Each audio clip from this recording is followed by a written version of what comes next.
time I've had to post 3 videos in 1 week. A lot's going on. I think it's pretty clear that we're really entering that stage where it's just that the craziness stage where it's just like something almost every day. Which is very exciting and well crazy. But in an unexpected move for me personally, there's a Prince Caspian Super Bowl TV spot. It's online and it's going to be with the Super Bowl, and it surprised me just because Disney's strategy for Lion the Witch and the Wardrobe was to be kind of under the radar.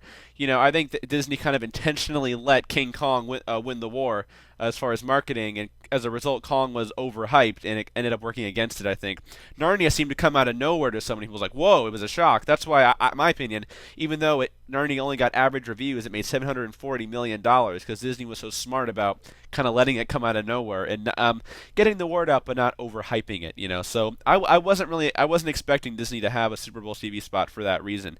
I'll be interested to see if they're going to be more aggressive with their marketing for Prince Caspian. But there's not that. There's just a few little new things. I thought about doing what I did for the trailer and just playing the clip right here and then stopping it at certain points, but it goes by so darn fast, too fast in my opinion, that it wouldn't, it's not even worth it. So I'm just gonna look at some of the frames from the trailer and talk about each one that's given to you. The first one is we've got the werewolf here, and what can I say? He's looks like a werewolf. Looks kind of fake to me. I know it's just one quick shot, but I felt with Lion That's in Wardrobe. Yeah, I know Wardrobe got an Academy Award for best makeup, but I thought like the Minotaurs and all that stuff looked pretty fake. But I prefer fake looking makeup to fake looking CGI, and so I think it was a good call to do that. It was a good call to do as much for real as possible, since there were so many things that would have had to be digital otherwise. Then you've got the hag here, and obviously similar to the hags in the first film. Probably I'm going to assume they put more detail into this, although I can't really tell that much here. And so that's one of the new shots, and I'll be interested to see how much how hard do they work to kind of cloak the hag, or will they cloak the hag? Like, will Caspian realize immediately that this is a hag and a werewolf, which kind of leads into the next shot here. This, it appears that it just adds to the idea that Caspian is going along with this whole ridiculous and disgusting plot to bring back the White Witch. In the book, as soon as he understands what Nickabrick is talking about, he immediately says, so this is what you're talking about, black sorcery and the calling up of an accursed ghost. Immediately after he says that, a fight begins in which the hag, the werewolf, and Nickabrick all end up dead. That's how serious Caspian was about. Even though it looks desperate, we're so not going there. That's the main reason. Even though I didn't bring back the White Witch, she didn't really die, she did die, but bringing back the White Witch seems like it's a silly Hollywood comic book thing, so stupid. The main reason I don't like it is that it just seems like such a huge change to Caspian's character. It's like kind of a similar reason I hate Susan fighting. It's just like a 180. This goes beyond just a change, like adapting it for film. This is, let's totally change everything the character is about. It would be like making Puddleglum a really happy, jolly character. Let's just do a total 180 about what it's all about. And that's what really that's what concerns me more than anything about the witch. And this shot makes me even more worried. Just adds to that idea. This shot puzzled me, as the little speeding blur that went past as I was watching the trailer, and I was kind of scared at first because my brother said he thought it was Caspian diving in to like ice or something. I'm like, whoa, what the heck is going on with that White Witch scene? But then I thought about it and thought maybe it took place at the bridge, which we've seen a lot of. Now I think it's probably either Peter or Edmund, probably Peter, diving in to save Trumpkin. In the book, Trumpkin, when the Telmarines are about to execute him, Trumpkin falls into the boat, fortunately, and after Telmarines drop him, and then the Pevensies wade out and guide the boat back to shore, and then untie Trumpkin. In this one, perhaps Trumpkin actually falls into the water, and then just to add more suspense to the scene, I guess, and then Peter here jumps in and pulls him out and saves him. I'm okay with this change. I think it's going to make the scene more exciting for film, which I don't really care about that much, but I just think it's cool because from Trumpkin's point of view, there's a line in the book after they rescue him where he's kind of, I think, half jokingly says, can you promise me that I didn't actually die and we're not all ghosts together here? And I think this would just add to that idea. If he falls to the bottom of the water and then these beings from above come in and pull him out, I think he'd be even more creeped out. And it just makes them even more, heroic and out of the ancient past, And so just, I like the imagery of the Pevensies kind of, jumping in to save Trumpkin. I think I'm okay with that change. Just a little quick note here that Susan's pulling back an arrow. Only there's no visible arrow in the shot. I would assume that in the final film the arrow is going to be CG, and they just haven't had time to put it in, and everything the trailer goes by so fast that I'm sure no one's going to notice. But one of those things you catch going frame by frame. And then this is my favorite new shot by far. I think Caspian blowing the horn, obviously one of the most important scenes in the story.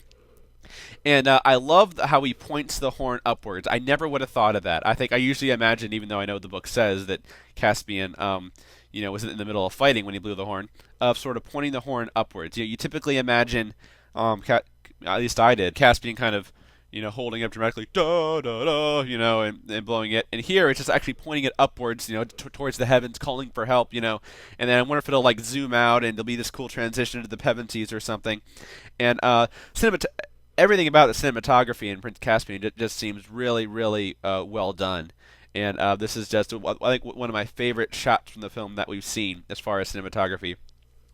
This also, though, it adds to the theory, which I think is pretty much confirmed now, that Caspian's going to blow the horn much earlier in the movie than he does in the book, because he's wearing his blue cloak here. I think he's going to, he's fleeing the castle and he's pursued by Telmarines, and then I don't know why, but he decides to pick that moment to blow the horn. Maybe Destrier gets hurt or something. I don't know. And then perhaps that really accomplishes two things. Perhaps it calls the Pevensies and it calls Truffle Hunter, Trumpkin, and Nickabrick, and they come and rescue him. And what happens to the Telmarines, I don't know. But and then it seems very likely that Trumpkin actually gets captured at that moment, based on some rumors you've heard in the past that Trumpkin is actually captured in that scene, and that's the reason he's taken to Cair Paravel to be drowned. And the main reason that I mean, it's not a huge change as far as the horn bit is concerned. It's not a huge change. It's a shame that, I mean, I don't know how they're going to do the giving of the horn in the movie, but it's just kind of a shame because like Caspian gets the horn and Cornelius tells him, "Well, this is one of the most sacred treasures of Narnia. Use it only in great need. The horn of Queen Susan, the gentle, And then he's like, "Oh wow, using in great need." And then 5 minutes later, duh, duh, duh, well, I was in great need. I mean, it just kind of, the book, it builds it up and it builds suspense until the blowing of the horn. And here it just kind of takes away from the power of it. And so that's one of my concerns. Not a huge change. It's just kind of disappointing that the power that's is lost. Trumpkin being kidnapped, of course, is a whole other issue we'll have to talk about in another video sometime. Whew. I had I definitely, when I was watching it, thought, is he bigger? Then it wasn't until I compared the shots and realized, yeah, he's definitely bigger. And which version is going to be in the trailer, I don't know. Maybe they just enlarged it for the Super Bowl TV spot. That seems very possible. A lot of people have said of Wardrobe, no, Aslan should have been bigger. Aslan should have been bigger. And maybe he can be. I definitely felt like at times, oh, he seems so small. But I'm just afraid of. If you make Aslan too big, especially since Aslan is CG, make him too big and he just becomes a monster. Or a creature, a talking creature, and you want Aslan to be more personal. If he becomes too big and he's this giant lion, then it's not as personal. I think that was their fear. It also can make it look silly if lions can't really get that big. He's like this big hulking lion. In a book, it's one thing to say, oh, Aslan was like the size of an elephant, then you kind of forget about it. But film is visual. You can't forget about that. It's this giant lion, and so. That's one of the concerns. I think that's probably the reason that Aslan seems small in the first movie. And you see, this looks really cool here. This size, only in this one. It's only one shot though. So we'll see what they do. Overall, some of these new shots. I mean, once again, the design and feel of the film seems so great. I just love that shot of Caspian, pointing it up. I think that's going to be a really cool. I just hope that the sound of the horn isn't that little, and that little thing that they. Put into the first movie, The Sound of the Horn, doesn't even begin to do justice to Lewis's very imaginative description in Prince Caspian. And so hopefully the horn will sound more, magical, which it is.